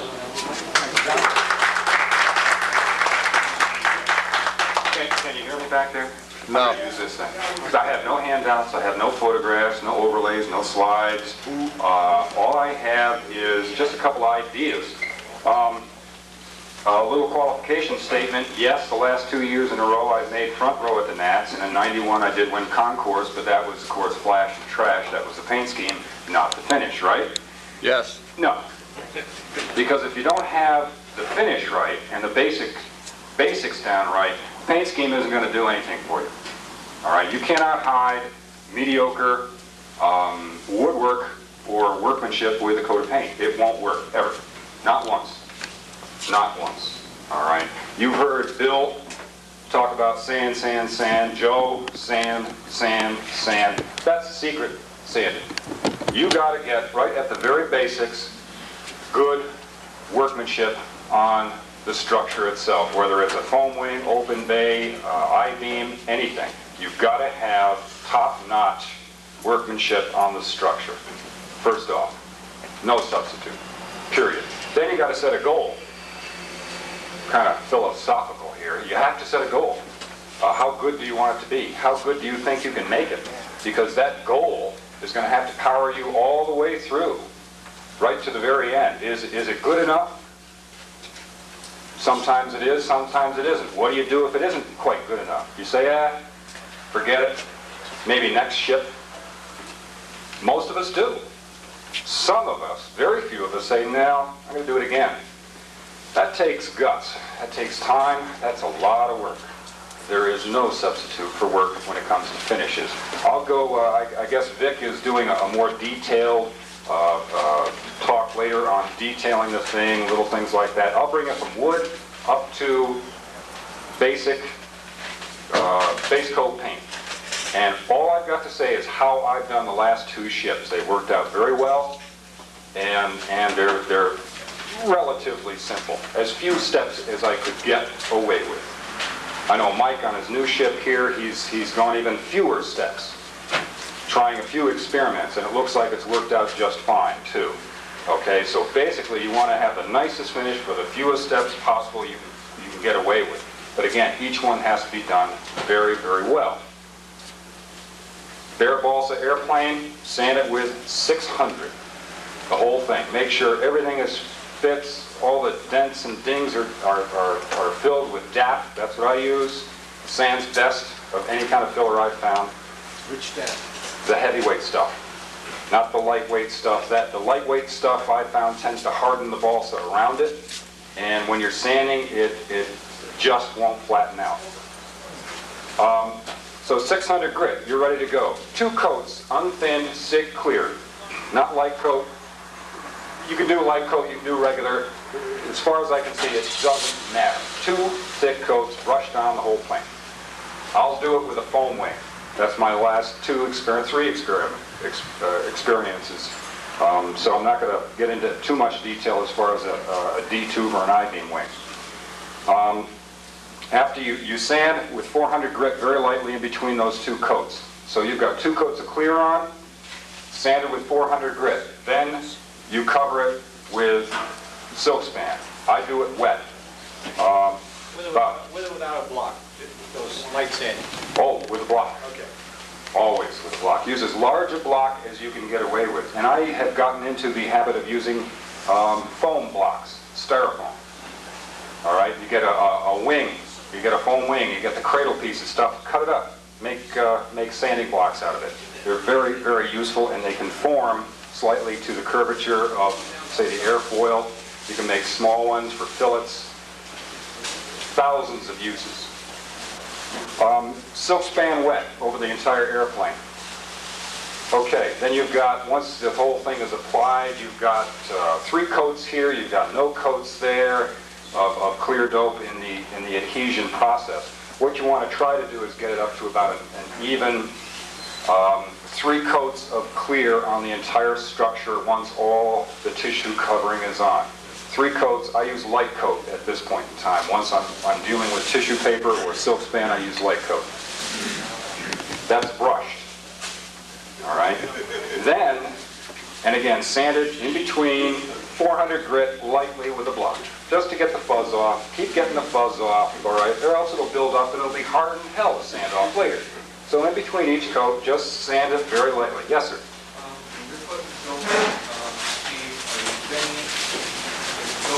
Yes, at that point in time it is thinned. In the tissue application and thereafter brushed on, we're talking maybe thin 25%. All right, still pretty thick. All right, but about 25%. It's far thicker than spraying consistency, which is thinned about 100%. That's what I do. Yes? What's your drying time in between coats? Drying time is about a day. Okay, 24 hours, one a night, that kind of thing. Yes? What thickness is the soap span you're using? I'm using medium grade, I think. Who puts it out? K&S? Yeah. Okay, medium grade silk span. Watch your grain lengths. Okay, silk span has a grain. I think Bill Lindemann mentioned it earlier. It's got a unidirectional grain. All right, you want the grain going the long ways. I'm not going to get into how do you wet cover a structure. That's an entire hour's talk. That's a demo here. Can't do that on this talk right now. All right. Bill was shed a lot of light on that issue earlier. All right, and maybe next year we'll have somebody do tissue covering wet. But all right, you got 3 coats of clear dope, thin somewhat, on an airplane that is completely covered with tissue. Now, back up a bit. The last 2 airplanes I've done in a modular basis. Again, I've covered the wings separately, the stabs separately, elevators, flaps, everything is done separately. Then they're put together into one piece in the fuselage, then the fuselage is covered. All right? I've also gone through the filler coat and the sanding of the filler coats before it's all glued together. Now, this comes to the most important single step in the entire finishing process, something Mike Rogers said, do this, it'll work great. He's right. I've done it on the last 3 ships, it works great, but be prepared to work. Mix a concoction of 1/3 clear, 1/3 color, and 1/3 talc. Pick a color. Let's see, 3 years ago it was blue, 2 years ago it was green, last year it was orange. Next year, maybe silver, I don't know. Something bright I've used because when you're sanding this stuff off, you want to see it disappear. You want to see where it is, what's left on the airplane. Why is it a lot of work? It's a lot of sanding. And you, with a 1-inch brush, you take this concoction, and you've got to mix quite a bit. You've got to mix quite a bit because you're going to put it on, you're going to slap it on relatively thick on the plane. You're not going to brush it out and brush it out and brush it real thin. Take a nice 1-inch brush, get a whole scoopful of the thing in the brush because with the talc, that 1/3 of it is talc. It tends to dry relatively quickly, and once you have it, you're spreading it out on the surface of the airplane. It tends to pull away from it. It granulates. It pulls away from each other. You can get cracks later on if you try to spread it out too thin. All right, just baste it on. You're basting a turkey at this point in time. You want a thick, ablative coating like the X-15 used to have. Okay, they used to spray this stuff on because it would burn off at Mach 7. And the airplane now weighs a pound more than it did. All right, I mean this stuff. I mean it is just there. It has dried. Let it dry for 4 or 5 days if you can. If you've got the time, ideally that's what you'd like to do. Then you've got to attack it with sandpaper. Mike has recommended. I have used. It is the Triamite. Yeah. Free cut gray sandpaper, not the black stuff, not the wet or dry. It's gray, a light gray. Okay, and it doesn't fill up as much. All right, available in a lot of some hardware stores, auto places, things like that. Vic? Yeah, in reference to that Triamite paper, I found that if you just have a block of foam rubber laying around as you're sanding, rather than slap the paper onto your table to clear it, just rub it across the foam, and it completely clears the paper. Foam rubber? Yeah, just a piece of foam. Yeah, foam rubber. Foam rubber rather than styrofoam? Yeah, not styrofoam, okay. It's regular foam rubber. I use my jeans. See, I have a blue pair, a green pair, and an orange pair. You couldn't use an orbital sander at this time? No orbital sander. Who's the guy with the orbital? Keep him out of here. Neighbor. Well, I don't know if you can, Ron. Go ahead. You've used mop and glow with the mats. Use an orbital sander. Thanks a lot. Bob, I saw your hand first. Vic brought up about the foam rubber. Yes. You have a few steps. After you get done, finish sanding your airframe. Right. Prior to putting on any dope, right. Take a piece of foam rubber, clean piece of foam rubber, and pull it grain-wise with the grain across the wood, and it'll pull out all the dust out of the wood. Still every clean. bit of it. Yes.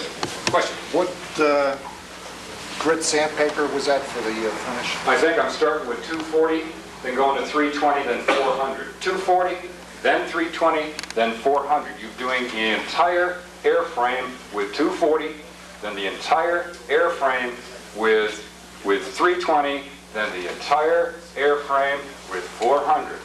You've sanded the entire airplane 3 full times as carefully as you possibly can, using a foam block at this point. For fillets, a little piece of foam that has an edge to it, and you wrap the sandpaper around it, and it just gets right in the fillets, little tight places. Little blocks you can make for certain areas, big blocks for the size of fuselages or wing panels, things like that. You do have a question, Mike? Yeah.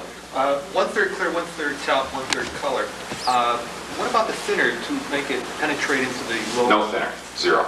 So it's just laying on the top? You bet.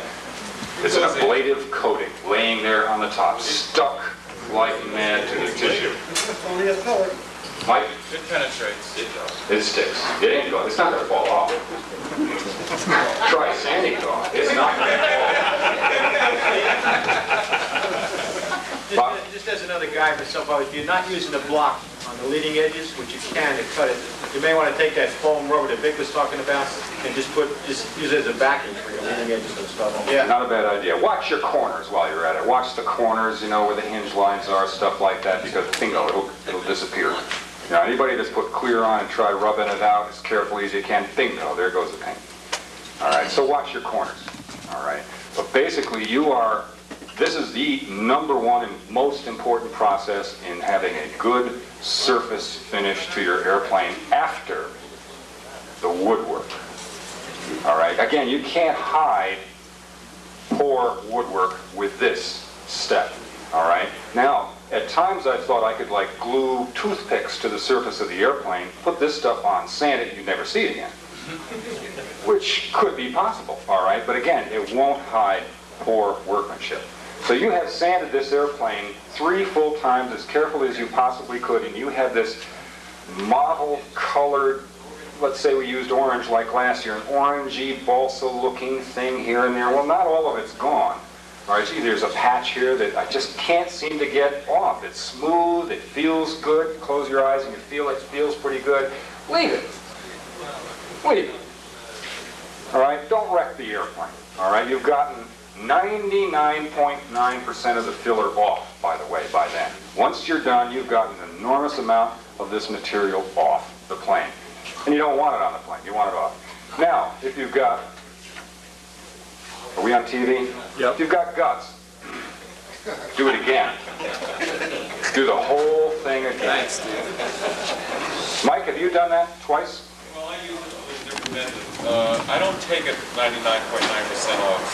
I take it down to the point where the tissue, the covering that you're using, is still filled. You don't want to take it down to the point where you're actually seeing paper fibers coming through the talc. Right. That's the purpose of it. And instead of putting a whole nother coat on, which is just time consuming, you just dab it, candle it in an incandescent light, find out where the spots are low, and just candle it and put a little dab of talc in those areas and just sand those areas out. Okay, or if you want to, you can mix up a thinner version, spray on a thin coat if you want to. All right, I've thought of maybe doing that. All right, but anyhow, you have reached this stage where you have filled the paper. Again, another comment? I just want to say one thing. The difference between sanding at 99.9% and 85 or 90%, the difference in the weight is negligible. Right. My guess, 99.9% is wrong, more than likely. All right, there's still a lot of filler on there in places. It's very thin in places. It just has like a slight orange tinge if I used orange paint. It's got some more thicker places over here, but basically you've gotten most of it off the airplane. So you've gotten to that point. Now what do? Then you throw your brush away and you get out the spray stuff. Get out the compressor, get out your touch-up gun. Now everything else after this is sprayed on. I spray on a coat of clear, thinned, 100%, Zig-like coat, let it dry, very lightly sand it with 400 grit. We're using black stuff now. Okay, we're using the wetter dry, sanded dry. Bob? You might want to tell him I did step. I know that Wendy's tried it. Oh, I'm not getting into what he can, oh my God. But, you know, like you're talking about, we're all trying shortcuts to get this lighter. Now, if you went to a coat of silver at this point, you would inevitably have gone through to the paper in spots. And the silver's going to look like shit. So the coat of clear will help you eliminate that. And light. I'm not talking like lay on 6 ounces of clear at this point. Right, just a thin coat of clear, it kind of reseals what you just brushed back up. Yes, and it puts a sheen, you can see a sheen on it, all right? You can see some places that, gee, you sanded through too much of the filler, brush on a little, dab on more filler, sand that off, respray a little bit of clear here and there. Keep redoing it. If it isn't good enough, redo it. That separates front row from middle of the row at the nats, if that's important. To a lot of us, it isn't. You want an attractive airplane good enough? Fine. All right, nothing wrong with that, Bob. So what Steve's saying now, that clear will also, you got to remember, you used a lot of talc. I don't use quite that mixture. But now you've remelted some of that because you do have a lot of talc. And that's where, when you get to your finish and you pick the tape up and you see it coming with it, right? That will help eliminate that. Yeah. You don't want to paint on top of a layer of talc. Than if you went to silver at that point. Right. And that, I guess, you'll have to experiment with that. Thank you, Bob. Vic? While we're in the topic of building up the foundation, I have something that's even more work than that. Concrete? Get your entire finish with clear. I use nitrate clear. I don't use the SIG clear. Right up to my color. And I put as many as 10, I've had as many as 15 coats of clear over the paper, sanding the finish right into the clear, and I've used absolutely no filler. The Crusader was done that way. There's absolutely no filler on that airplane. It's a lot of work. I'll get to an example of that in a minute, all right? And this is why I was looking for shortcuts. Spray on one coat, sand it, spray on a second coat, lightly sand it. All right, look good, you can see a sheen in the light, looks okay, no real dull spots where it still needs some form of sealer over the tissue. Silver, time to spray silver and see what you really have, okay? Is it going to be perfect? No. It's not going to be perfect. A, are you going to have a silver airplane? If you're going to have a silver airplane, it better damn well be perfect because that's your basic color coat. All right? If you're just spraying... Right? End of discussion. Back in the kitchen. We're almost done. The girls will be right here, Steve.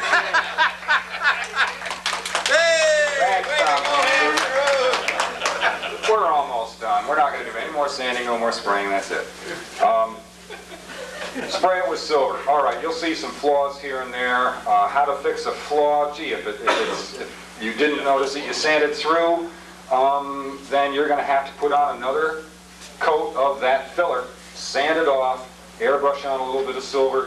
First, 2 coats of clear first to seal that talc. Any powder that's left on the surface that you can't vacuum off. I use a vacuum. All right, you got to vacuum that talc out of there as much as possible because no, you don't want to paint on top of talc. It'll come right off with your masking tape. All right, but fix it. Fix it. You see an imperfection, fix it. Bob? So, Steve, you might add that you could wipe this down with a paper towel, some fresh salt. Yes. Like we need to do, yes. so get that extra dust off the back. Keep as much dust off. Keep cleaning the thing. Keep cleaning your hands. Take your watch off. Take your ring off. You should have done that months ago. Put them in your pocket. Flip your fingernails. Right, flip your fingernails. Personal hygiene is important, right, Rick? Tell us about your personal hygiene. See if you're an office man. I wiped that endorsement.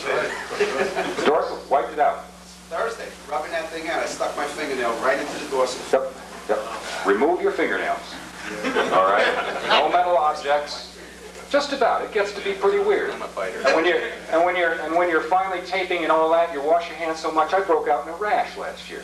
I had a rash in between like I had poison ivy. It was awful. Anyway, we're up to silver, and it's perfect. Right? Because you fixed everything. It's never perfect. Never. Everything. All right? Okay, then hit it with as little base color coat paint as you can get away with. If you want to use white, put it on almost white. Because if you're going to put a nice trim scheme and all that, who the hell's going to tell? Really? Was the Zap machine that won the Concourse Award in '91, was that white? No. That was almost white. Last year's was almost white. The one I built 3 years ago was almost white. Because once it's really white, you put on one coat too many. It's too heavy. 4 coats too many. Yeah, maybe 4 coats too many, all right? I've used SIG products all the way up to this point. They're very consistent. I like them. That's the only, blurb I'll do for them at this point in time. I'm not going to get into taping. Detailing, that's for Vic later on.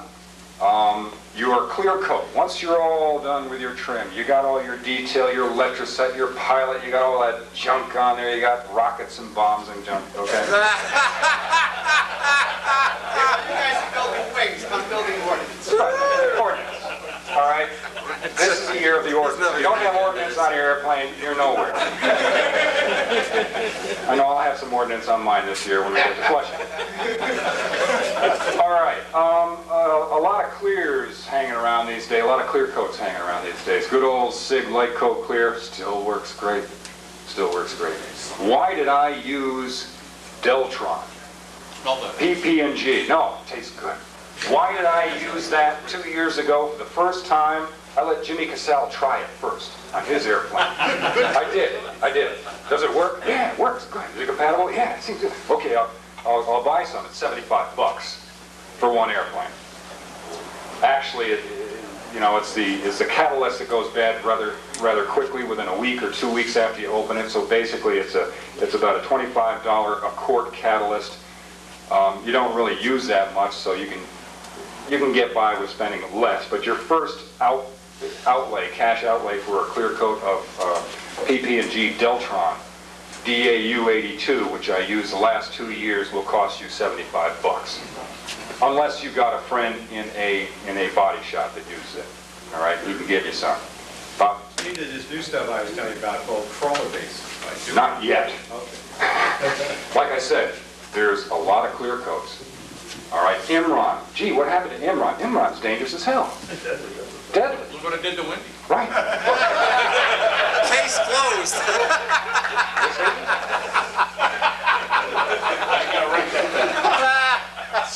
Imron is deadly. It's an acrylic enamel. It's a carcinogen. It will give you cancer. It will kill you. So what? It will be right. This is important.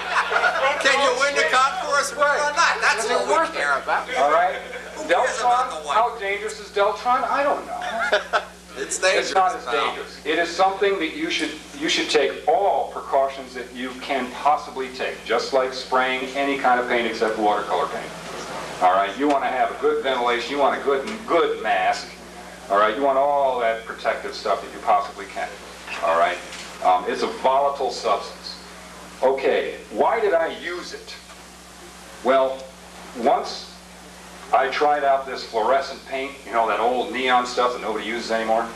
Okay, you wouldn't be caught dead with on your airplane, right? The Pactra makes this stuff for Lexan car bodies. It's sprayed on the inside because the clear plastic bodies are nice and shiny as they are, all right? And the paint doesn't have to be nice and shiny. It's a shark skin texture. It's got 200 times the surface area that you think it does. That's why it's fluorescent. That's why it's neon. It's a shark skin. Boy, does that absorb dope.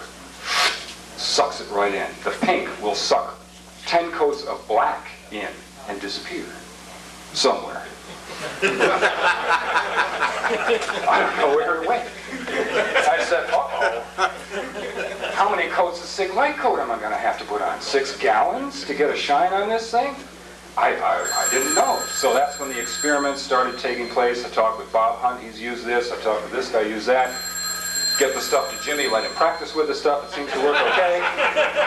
That's the truth. That's the truth. He practiced. Thank you, Jimmy. I appreciate that.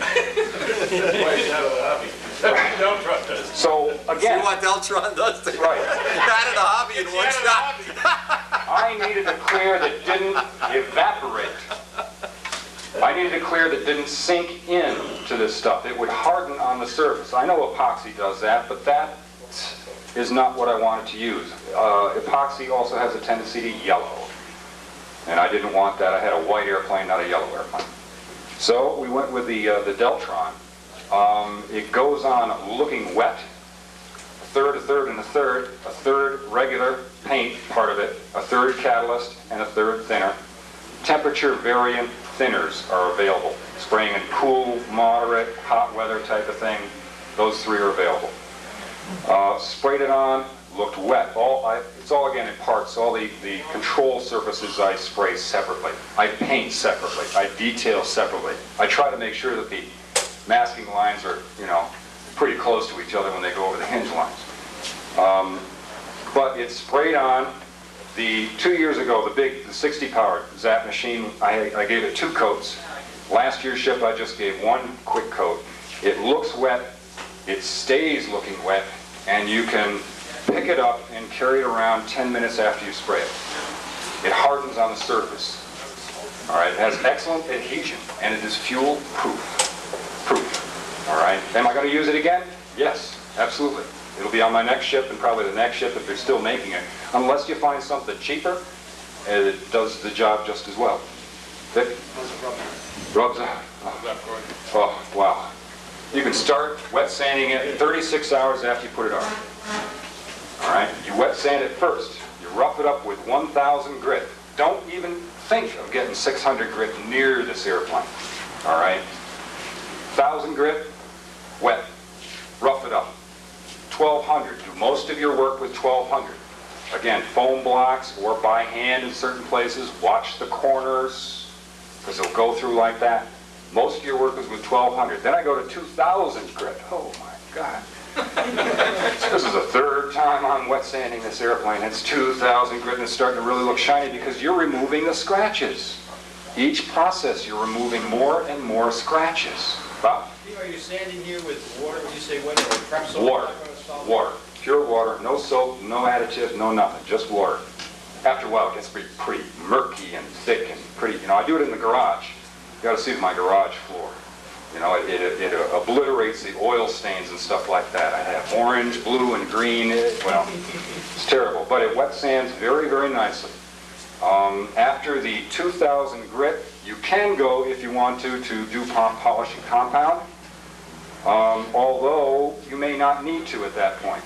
I then would go to a product that Mike Rogers has turned me on to called Liquid Ebony. Get it in a quart can. It's a black polishing liquid, black liquid, enough to do 8 Greyhound buses. You will have this for the rest of your life. One pattern master. One small pattern master. All right. This is polished in. And it really removes the scratches very, very nicely. So each process of the buffing out process is an effort to remove scratches. You get more shine until you get a real rock-hard glass-like shine. Then wax it a couple of times and go fly. Mike, question? If you're going to use a wheel, A bonnet, it's really important to use an all lamb's wool wheel. You hear that? Nothing with any synthetic fibers, because it will not bring up the shine. Mike says if you're going to use a buffing wheel on a machine, on a drill type of machine, use all lamb's wool. Don't use any synthetic material in the wheel itself, or else what'll happen, Mike? Will it melt? It won't bring up the shine. It won't. All lamb's wool. Look for that. Swirling? Okay, I've never used a machine. I've always done it by hand. Bob? I followed your recommendation and tried that on Saturday night. I'm very satisfied with it in that it, like you said, it sands with 1200 very easily, and then you can I use silver polish and just straight lines, so I didn't have any kind of swirl marks in the airplane. And then I used the Liquid Ebony glazing compound, and it comes up very easily. It's the easiest stuff to rub I've ever rubbed. Yes, Mike, what is on the that? upside to any of that stuff is, it should be known, Yeah. is that it's not repairable 100%. I've heard it is. If you very lightly sand, say 1,000 grit the area that you need to repair, and then airbrush it on. I have to try this. It's not as good as dope or lacquer type. Okay. Try it on your plane, Steve. Well, I have to try this. Again, a real quick story to add to this. Last year's Zap machine 2, the little one, the Jaguar with a 46 in it. I was up visiting a friend in Massachusetts, Eric Jensen. We were flying at his field.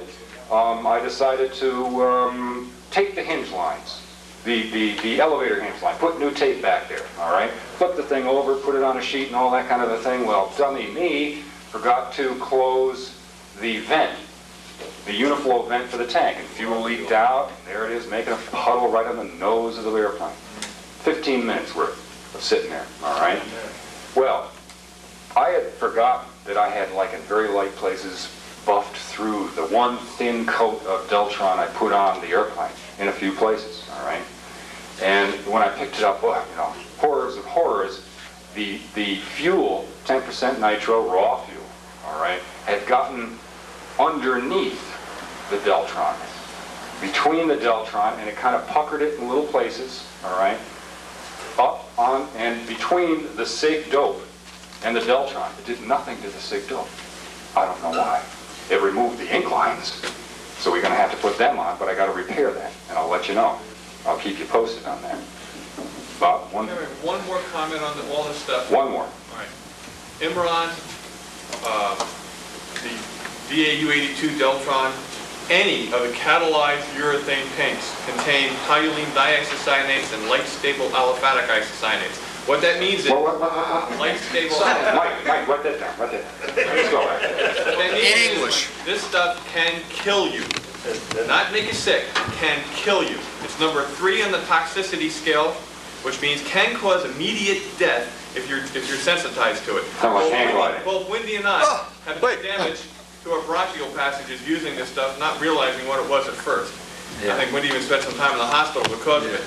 That's a good point. I'm not saying don't use it. I'm saying if you do use it, be extremely careful to follow all of the safety precautions.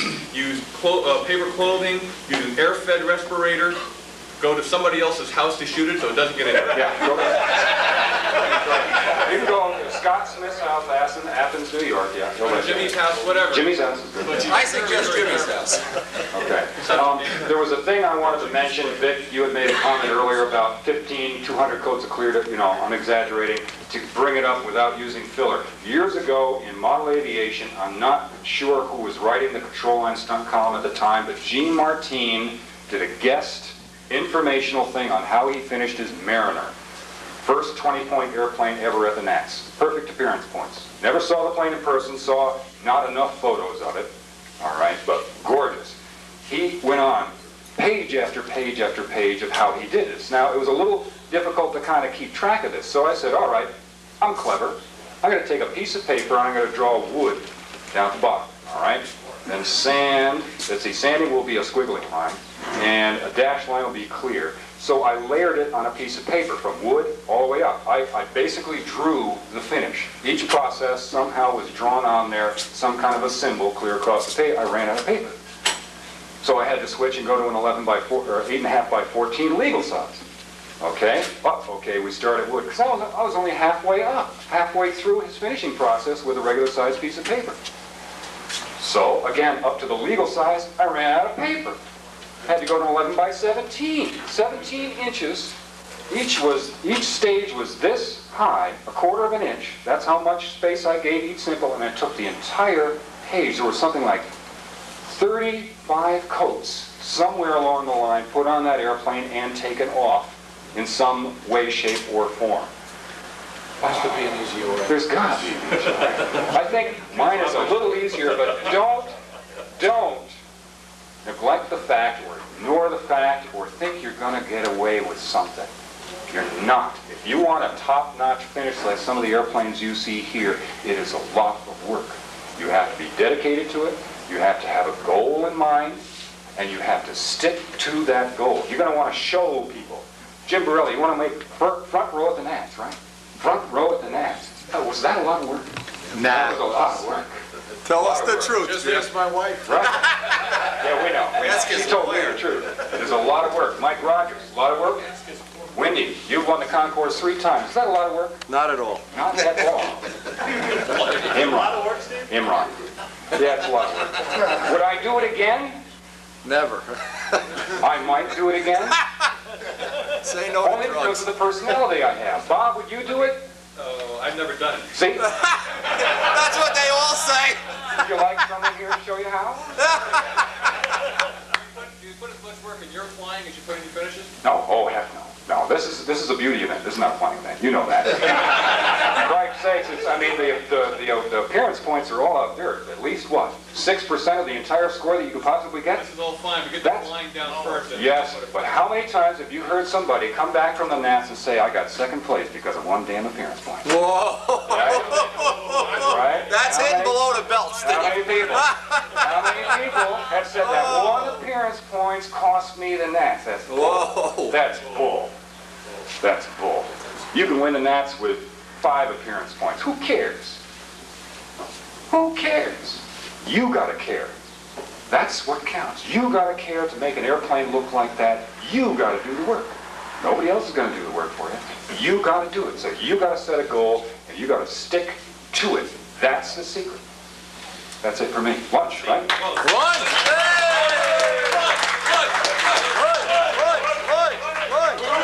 Hold just a second. Just a second. Wait. Everybody wants to eat and it's sitting there. There is plenty of food, so eat what you want. Anybody that doesn't get the prop wash, the newsletter from the club, sign up for it. It's $10 a year. If you want a sample copy, it's up on the front desk. And Rich Peabody's got the sign for the Cardinal kit. So everybody sign up for that Cardinal kit. $5 a piece or $5 to $20. We'll have the raffle at 2 o'clock. Thank you.